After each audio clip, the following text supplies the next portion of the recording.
What kind of woman invites her ex-lover to her own wedding and then kisses him in front of everyone? Can a marriage survive that kind of betrayal? Or does love die the moment the law takes over where vows once stood? I'm Maren Dorr, 33, and I thought I could handle inviting my ex to my own wedding. I told myself it was harmless, that real love shouldn't fear the past. People always said I was bold, modern, unafraid of awkward truths. I liked that image. It made me feel smarter than the women who planned their lives around keeping men comfortable. Paul, my husband, was steady, kind, almost too calm.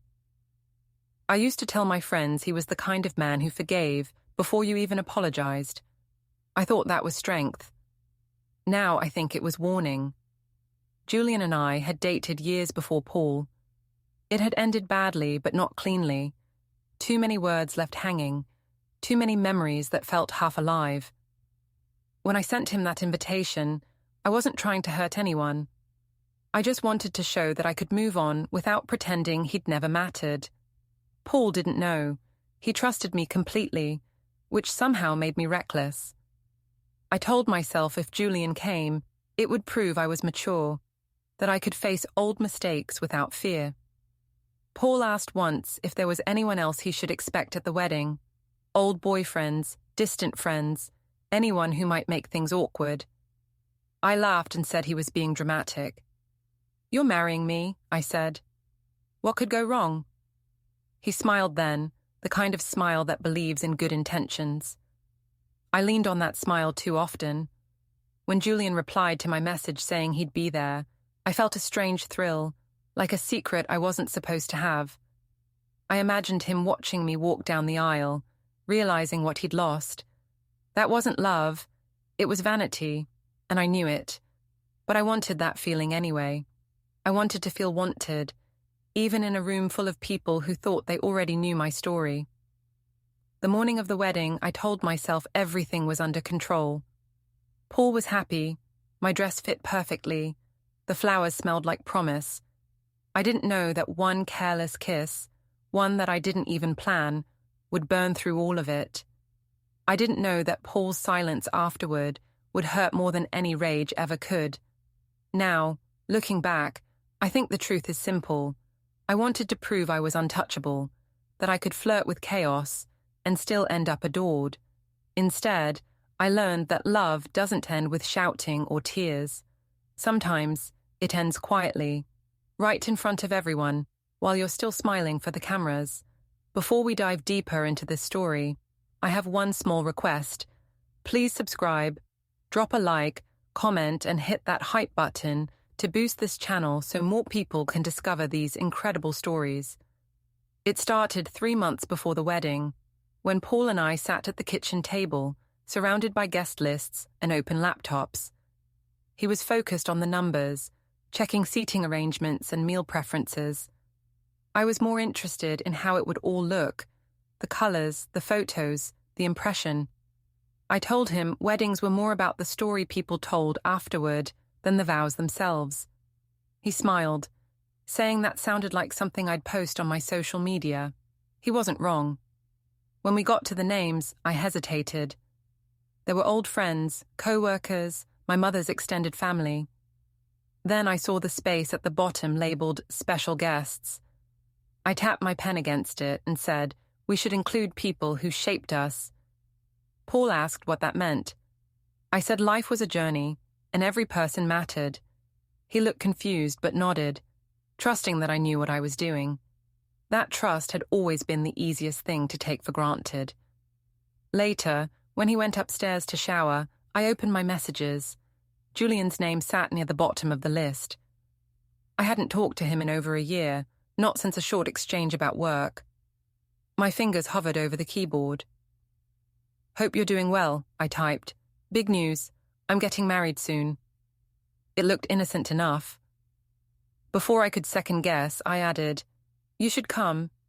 No hard feelings, right?" Then I hit send. He replied within minutes, "You're inviting me to your wedding." "That's brave," I wrote back. "More like mature." "Does your groom know?" he asked. I laughed out loud at the screen. He doesn't need to worry about old history. Then I'll see you there, he said. My stomach fluttered with a mix of pride and guilt, though I told myself it was just excitement. That night, Paul came into the living room and found me scrolling through wedding blogs. He sat beside me, resting his hand on my knee. "You've been smiling at that screen for 20 minutes, he said. "What's so funny?" I told him nothing, just some old friends reacting to the invitation posts. "You're popular," he said, smiling. "People must really love you." I leaned against him and said they did. The lie tasted sweet in my mouth. Over the next few weeks, I threw myself into planning. I liked how everyone came to me for decisions. The florist, the caterer, even my mother. Paul didn't mind taking a step back. He said I had better taste. But sometimes I caught him watching me while I worked, quiet and thoughtful, like he was trying to understand something he couldn't name. Once he asked if I was sure I wanted such a big event. "I thought you didn't like crowds," he said. I shrugged. "It's our wedding, Paul. We deserve to celebrate properly." He nodded, though he looked unconvinced. My mother, Denise, came over one afternoon to help finalize the seating chart. She flipped through the list, tapping her pen along the names. "Who's Julian Reed?" she asked. My pulse jumped. "An old friend," I said quickly. "He helped me with an event once." "You're inviting him?" she asked, frowning. "Does Paul know?" I forced a laugh. "Mom, it's nothing. We're adults.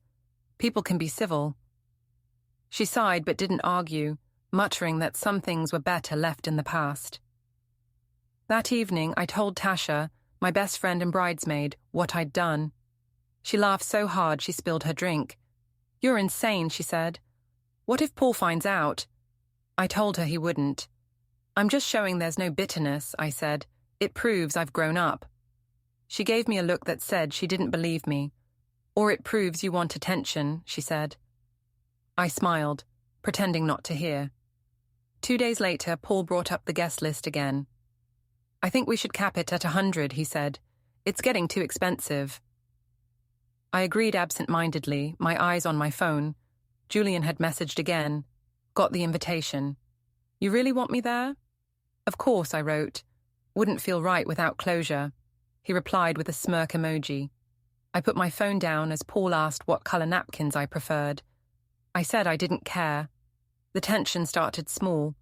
Paul growing quieter, me becoming more defensive. He'd ask if something was bothering me, and I'd say he was imagining it. Once he caught me smiling at my phone again.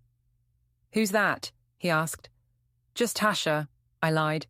"She's obsessed with floral arrangements." He didn't press further, but that night, I noticed he'd stopped leaving his phone on the counter. When the invitation envelopes came back from the printer, I double-checked everyone. Paul's handwriting was careful, mine a little rushed. I slipped Julian's into the pile and sealed it before Paul returned to the room. He walked in, just as I set down the glue stick. "All done?" he asked. "Almost," I said. "You'll be proud of me." He smiled, leaning down to kiss my forehead. "I always am," he said. I wanted to feel comforted by that. Instead, I felt seen. A week later, while organizing the RSVP list, he noticed Julian's name printed neatly in the confirmed column. "Julian," he said, tilting his head, "is that who I think it is?" I froze for a second but recovered quickly. "Oh, he's just a work contact. I forgot to take him off the list." "Work contact," Paul repeated slowly. "I didn't know you two kept in touch." "We don't," I said lightly. "It's just networking. Don't worry about it." He nodded but didn't smile. "I'm not worried," he said. "I just thought weddings were about people who matter." His tone wasn't angry, just distant. I reached across the table and touched his hand. "He doesn't matter," I said softly. "You do." He looked at me for a long time, then nodded. "Okay," he said finally, "if you say so." When he went upstairs, I opened my phone again. Julian had sent another message. "So I'm officially invited. Hope you're ready for a little chaos." The rehearsal dinner was supposed to be simple, just close friends and family sharing stories and laughter before the big day. Paul wanted it quiet, but I insisted on holding it at a small restaurant downtown with an open bar and a string quartet. I said it would be elegant, not extravagant. He didn't argue, only reminded me to keep it stress-free. I promised I would. I even meant it, at least for that moment. That morning, I got a text from Julian. "Still good for tonight," he wrote. My fingers trembled as I typed back, "Yes, but keep it low-key." "Paul doesn't know you're coming." He replied with a wink emoji. I told myself I could control it. He'd stay for a drink, congratulate us, and leave. Nothing dramatic. At the restaurant, everything looked perfect. Soft lights, white roses, polished glass. My bridesmaids fluttered around in pastel dresses while Paul's family gathered near the bar. Paul was busy talking to his father when Julian arrived. I saw him before anyone else did, leaning casually in the doorway in a grey suit, his familiar smirk in place. My breath caught for a moment. He hadn't changed much, just older, more composed. He spotted me instantly and raised his glass slightly in greeting. Tasha noticed first. "You didn't," she whispered. "You actually invited him." I pretended not to hear her, plastering on a bright smile as I walked toward him. "You made it," I said under my breath. He grinned. "Wouldn't miss it. You look amazing, by the way." "Does he know yet?" "Don't start," I warned softly. "Just be polite." He laughed quietly. "Always am." When I turned, Paul was already watching us from across the room. His expression wasn't angry, just alert, as if he'd suddenly walked into a scene without knowing the script. I waved him over, forcing cheerfulness into my voice. "Paul, this is Julian. We worked together on a few events." Paul's handshake was firm but brief. "Nice to meet you," he said. Julian smiled too easily. "Likewise. Congratulations, man. You're a lucky guy." The words hung strangely in the air. I joked to lighten it, saying, "He tells me that all the time." Paul smiled faintly but didn't reply. The rest of dinner felt like walking across glass. Julian made small talk with the others, charming my mother and joking with the waiters.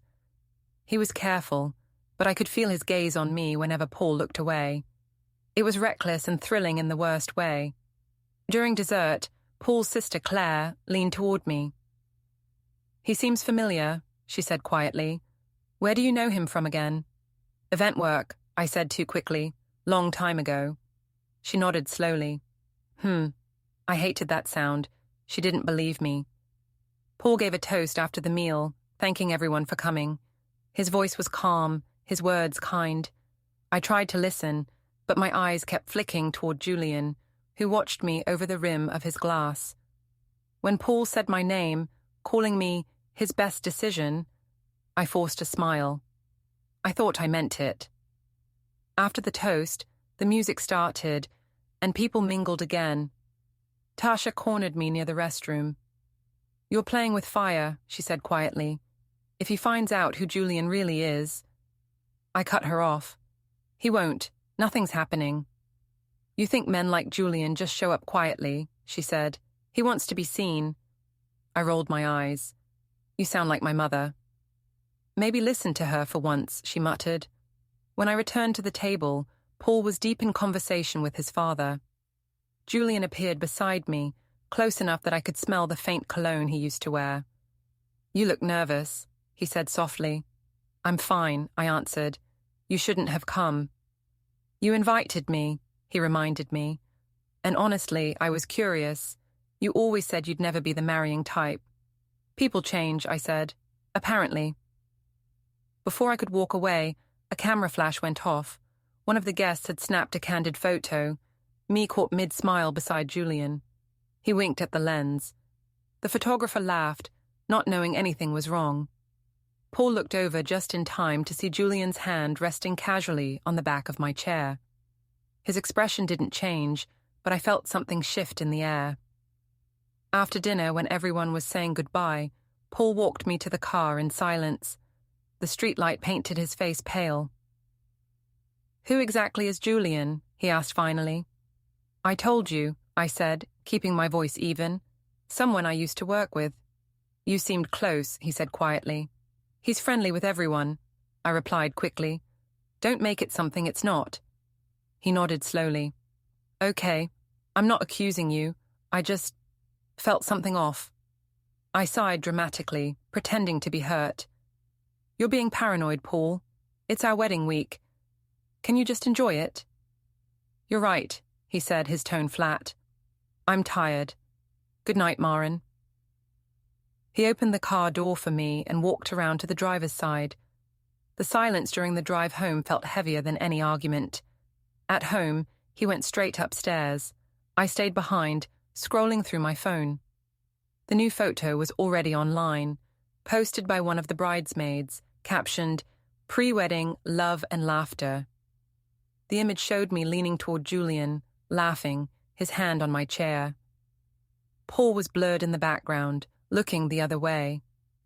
The comments flooded in, heart emojis, congratulations, a few jokes about old flames. My stomach twisted, but I couldn't look away. Tasha texted a few minutes later, "Take that photo down. Now." I didn't. I told myself it wasn't that bad. It looked harmless. No one would care. Still, I turned off my phone before going to bed, just in case Paul saw it. Upstairs, he was already lying on his side, his breathing steady, but not peaceful. I slipped into bed quietly, facing the opposite direction.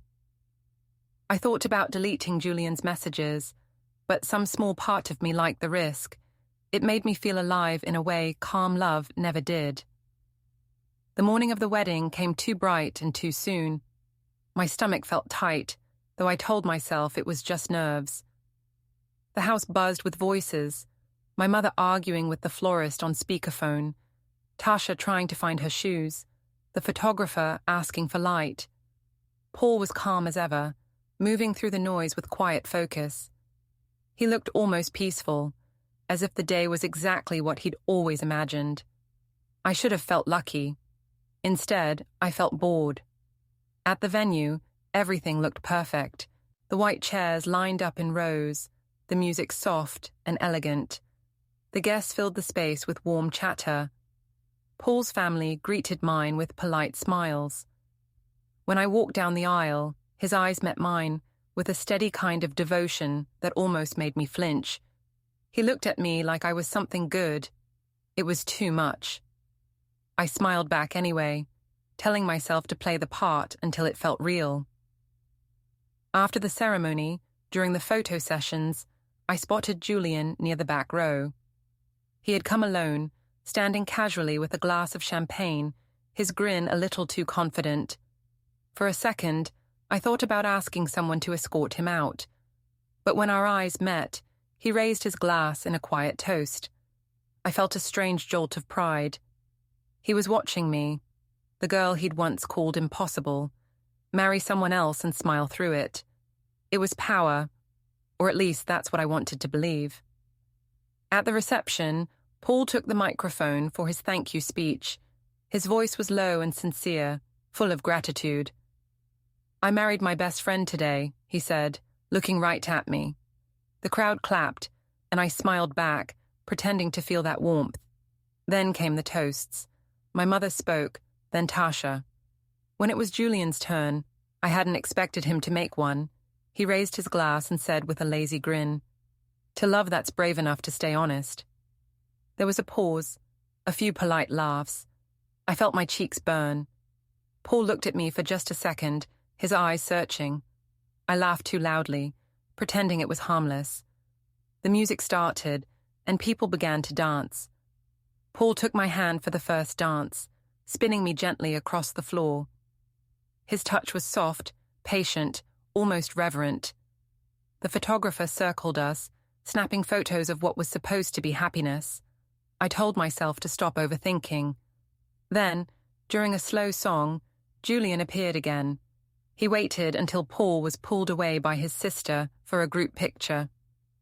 "Congratulations," Julian said, stepping close. "You really did it." I smiled tightly. "You shouldn't be here." "You invited me," he said.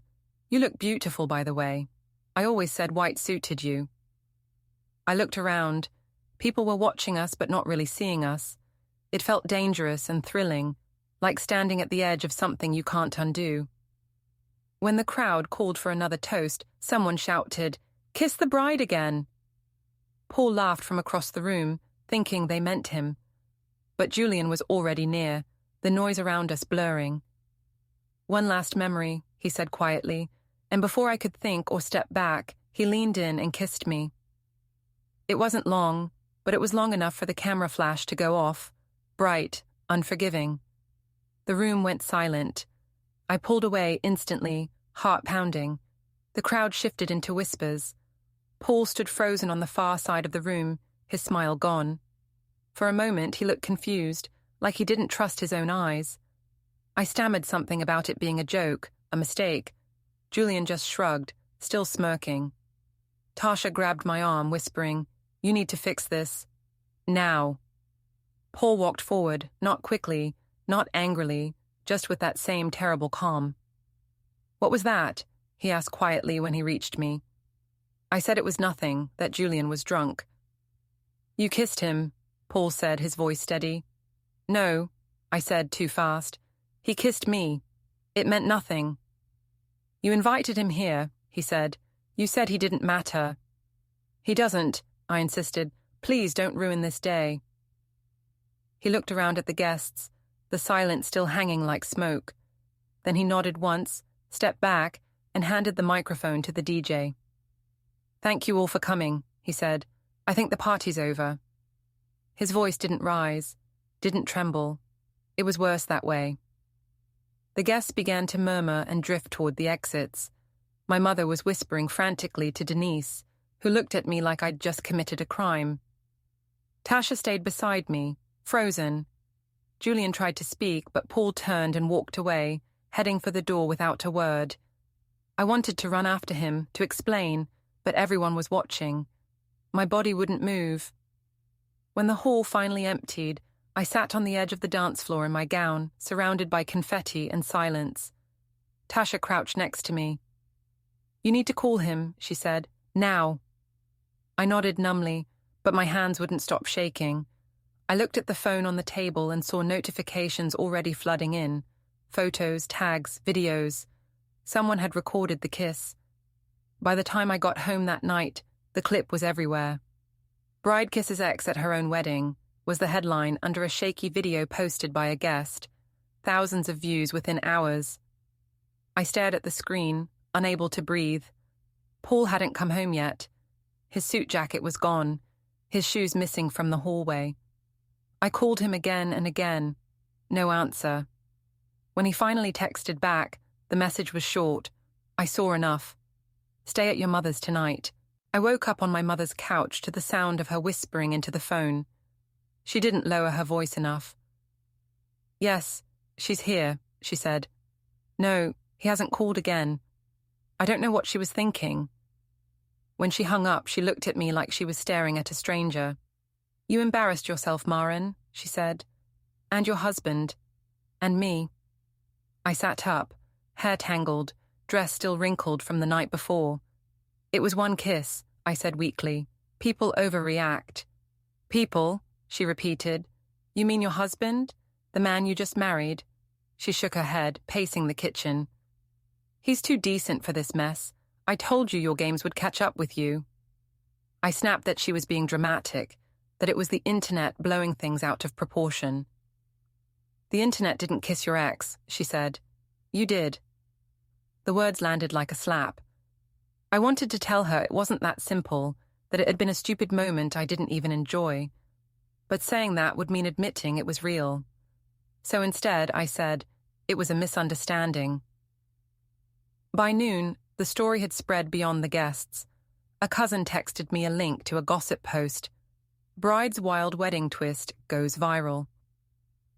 The video had over 50,000 views already. I told myself it was fine, that these things fade fast. But then I saw the comments. People called me cruel, heartless, shameless. One wrote, "Her husband should run while he can." Another said, "She wanted attention. Now she has it." I threw my phone onto the couch and buried my face in my hands. My mother sighed, sitting beside me. "You need to talk to him before it's too late," she said. He's not answering, I said. He will when he's ready. He's not like you, she said softly. He won't shout. He'll just disappear. That night, I drove back to the house. The driveway was empty. Inside, the rooms were spotless, too spotless. His shoes were gone. The photo from our engagement was missing from the hallway wall. The air smelled faintly of his cologne, but nothing else. My chest tightened as I walked from room to room, calling his name even though I knew he wasn't there. On the kitchen counter sat a folded piece of paper, his handwriting. I need space. Please respect that. I crumpled it in my hand, anger replacing the panic. Space? After everything I'd done for him, I convinced myself he was punishing me for a harmless mistake. I texted him anyway. We need to talk. No response. I sent another. You can't just leave. Nothing. When Tasha called that evening, her voice was careful. He's not coming back, Maren, she said. You humiliated him in front of everyone. I snapped that she didn't understand, that I hadn't planned the kiss. You invited him, she said quietly. You let it happen. It was a second, I shouted. People make worse mistakes. Maybe, she said, but not on their wedding day. For 2 days, I refused to leave the house. I stayed in my pajamas, watching the video over and over, searching for a frame that made it look innocent. There wasn't one.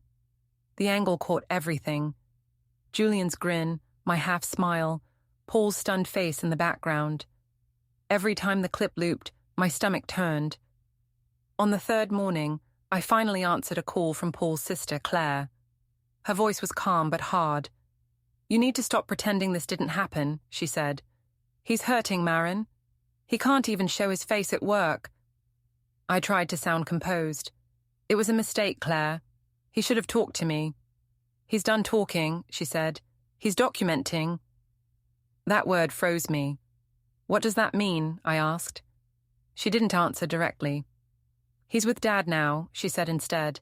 They're sorting things out. Just leave him alone. Then she hung up. The house felt colder after that. I started noticing little changes I'd ignored before. His office door locked, his laptop missing, drawers emptied of documents. I thought about Claire's word again. Documenting. It sounded clinical, final. When Julian messaged me that night, I almost threw the phone. Crazy week, huh? He wrote. Guess I made an impression.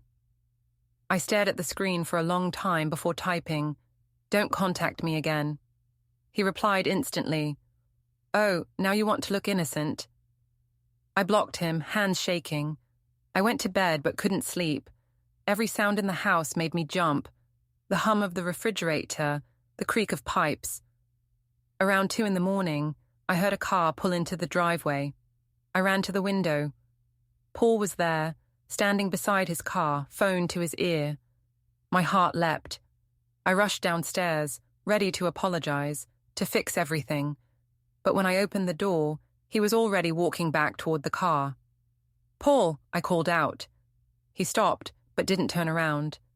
Please, just talk to me, I said, stepping closer. It was a mistake. It didn't mean anything. He faced me finally, his expression unreadable. It meant everything, he said quietly, because it showed me who you are. I can change, I said. We can start over. He shook his head. I don't think you understand what you broke. His voice was calm, steady. I'll handle this properly. What does that mean? I asked, my voice cracking. It means I'm done arguing, he said. Then he got into the car and drove away without another word.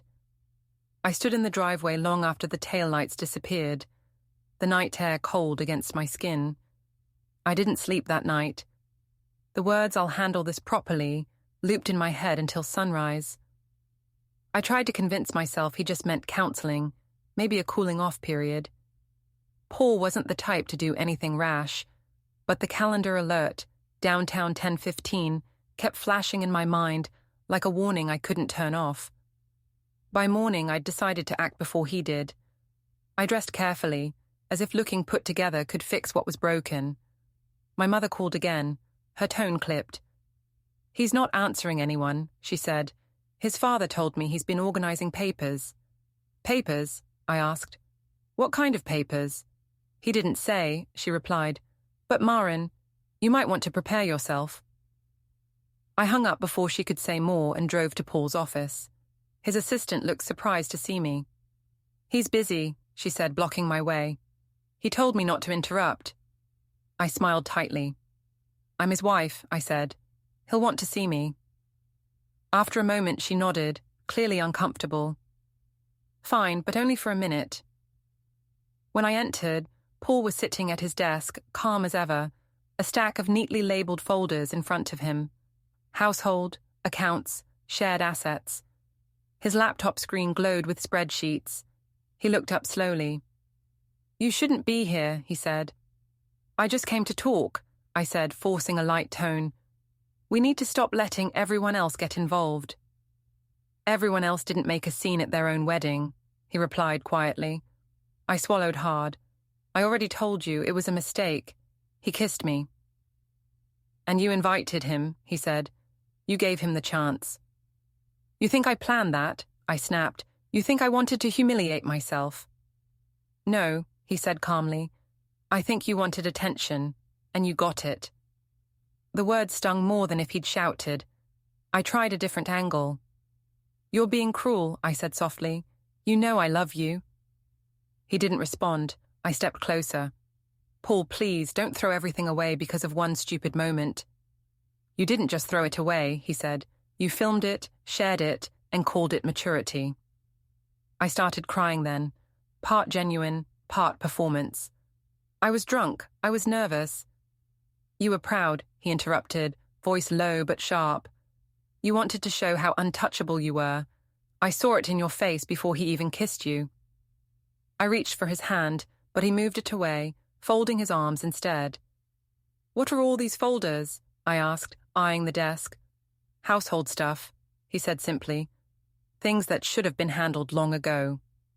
You're scaring me, I said, my voice trembling. What are you doing? Being responsible, he said. When I left the office, I was shaking. The assistant avoided my eyes as I passed her desk. Outside, the air felt heavy. I called Tasha, desperate for reassurance. He's not talking to me, I said. He's making lists, keeping files. Then maybe he's moving on, she said gently. Maren, you can't fix this with words anymore. You're taking his side now, I snapped. I'm taking reality's side, she said. You're the one who blew it up. That afternoon, I drove to his parents' house. Frank opened the door. His face was stern, but polite. He's not here, he said. I just want to explain, I said quickly. Please, Frank, he won't listen to me. He doesn't need to listen, Frank said. He needs peace. You think I don't? I shot back. Everyone's treating me like I'm a monster. Maybe stop acting like one, he said, and closed the door gently. I stood there on the porch, humiliated. The neighbors across the street pretended not to watch. I got back in my car, hands gripping the steering wheel. For the first time, I felt the ground really shifting under me. That night, I sat at home scrolling through photos of our wedding, the moments before everything went wrong. The way Paul had looked at me walking down the aisle, the smile that didn't reach his eyes once Julian appeared. I kept telling myself he'd cool off, that once the noise died down, he'd miss me. I even drafted a post for social media. Sometimes love just needs time to breathe. I didn't post it. Around midnight, I heard footsteps outside. I rushed to the door, thinking maybe he'd come home. But it was just a delivery driver, leaving an envelope on the porch. It wasn't for me, addressed to his name only. I picked it up anyway, heart pounding. It was sealed, thick, and official-looking. For a moment, I thought about opening it. Instead, I left it on his desk. When my mother called again, I told her everything. He's planning something, I said. I saw the folders, the spreadsheets. She went quiet. You should start thinking about what you want, she said, because I don't think you're going to like what he's decided. The next morning, Paul came by to collect some things. He looked rested, almost lighter. You're here, I said quickly. Can we talk now? He paused in the hallway, glancing at me with tired eyes. There's nothing left to talk about. You can't just erase me, I said. We're married. We were, he said. In public. You made sure to undo that the same way. I felt my throat tighten. So that's it? You're just giving up? I'm not giving up, he said quietly. I'm finishing. He walked to the door, paused, then turned back. I told you I'd handle it properly, he said. His voice wasn't angry, it was final. He left, and I stood there listening to the sound of his car fading down the street. The next morning, I drove downtown, still convincing myself it was all just a scare tactic. Paul was rational. He wouldn't end our marriage over one night, one kiss. The courthouse plaza shimmered under the sun, crowded with people hurrying in and out. I spotted him near the steps. Clean suit, calm face, a small stack of papers in his hand. I called his name. He turned, no surprise in his eyes. A woman in a grey blazer beside him asked, Marandor? I nodded before realizing what she held. She handed me a thick envelope. You've been served. My fingers trembled as I opened it. Petition for dissolution of marriage. Temporary property and account orders. My voice cracked. You're doing this here. Paul's tone was steady. You said a real marriage can survive anything. Let's see if it survives the truth. Behind him, someone took a photo. The camera flash hit my face. People slowed to watch as papers fluttered from my shaking hands onto the courthouse steps. Paul walked away without looking back, sunlight catching his shoulders like a border I couldn't cross. I bent to pick up the papers, but they slipped again, scattering just like everything else I thought I controlled. Don't forget to hit like, subscribe, and turn on the bell so you don't miss the next story. Write in the comments from which city you are watching.